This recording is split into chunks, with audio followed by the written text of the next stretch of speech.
The armed forces of Ukraine have additional fighters, bombers, and attack aircraft. Ukraine has even more combat aircraft.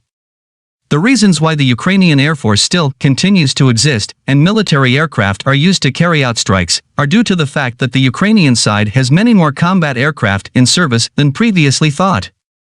As it turned out, Ukraine still has a certain number of unrecorded combat aircraft, which are stored at special facilities and in protected hangars on airfields that were considered abandoned.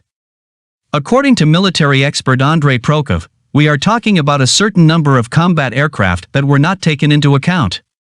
Their current status is not yet known, however, they are likely to be used for strikes. In addition, the specialist draws attention to the fact that Ukraine also owns unrecorded active military airfields, from which military aircraft are likely to take off.